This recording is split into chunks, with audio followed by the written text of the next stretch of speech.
A judge in Peru says the murder case against this man, Joran van der Sloot, will move forward. Jean Casares is a correspondent for In Session on our sister network, True TV, and she's there in Lima, Peru with the very latest. Jean, let me ask you, he's being held, but he hasn't even been formally charged yet, has he?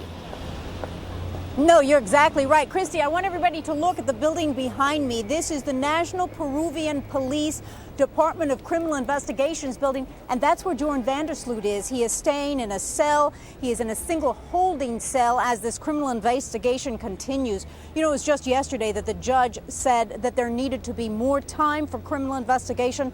The case was not ripe yet to go to prosecutors, so that is what's happening today.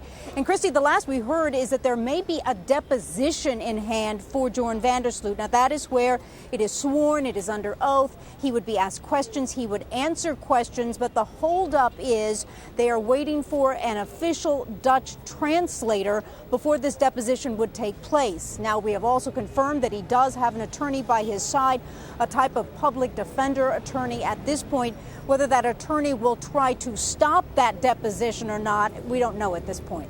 Let me ask you about the evidence. From what I was learning, they're now focusing on a tennis racket and, as I understand it, some bloodied clothes that were found with van der Sloot. Am I understanding that correctly?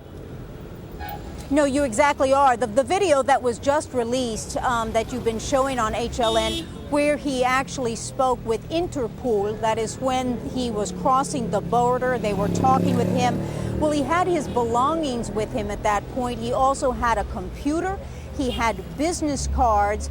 And you're right, there was evidence that was found in the hotel room that allegedly included some of his clothes that had blood on it, and what they are now referring to as a tennis racket, a type of a bat it was called at the end of the week. Now that is being more defined as a tennis racket, and that is what police are saying could definitely have been a murder weapon in this case. But once again, he has not been formally charged yet. Okay, let's talk about the surveillance video. How damning is that for his case? It is damning because you obviously see him going into what we believe is his hotel room. He's got the key. We see Stephanie Flores alive walking in behind him. It doesn't look like he is forcing her to go in. She's walking in on her own. We also see him then coming out by himself with new clothes, with suitcases in hand. But there's only one issue here that could be a possibility for the defense. There was a time factor before her body was found. It was about 2 days after he left that room that her body was found. The defense may assert in this case that she was alive and well when he left the room, and that someone else came in later and is the actual perpetrator of this crime. But the challenge in the video, if the video camera surveillance was running continually, then they'll be able to see if anyone else entered that hotel room. Jean, you know, the other video that I'm really taken with is the video we're looking at right now of him standing in front of photographers in a bulletproof vest, it seems like, maybe when he was brought back to Peru, and just you can see the flash of the cameras left and right. Is he being vilified there in Peru? I mean, what is the response to what's happening?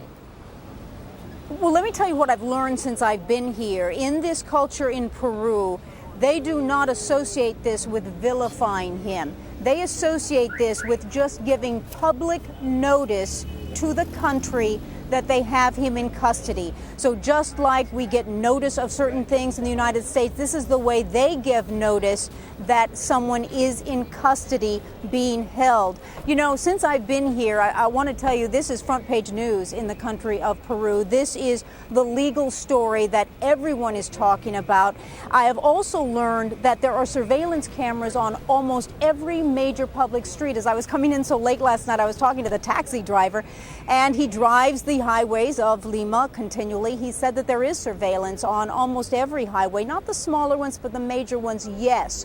So, Christy, there may be even more surveillance that has not been released yet because, remember, authorities say they got into Stephanie Flores' car from the casino and drove to the hotel that Joran van der Sloot was staying at. Right, and he allegedly took that car, her car, and then ended up several blocks away from the hotel to make it supposedly and allegedly. Surveillance video could show that too. Exactly, what I was just thinking. You're right. Boy, Jean, thank you so much.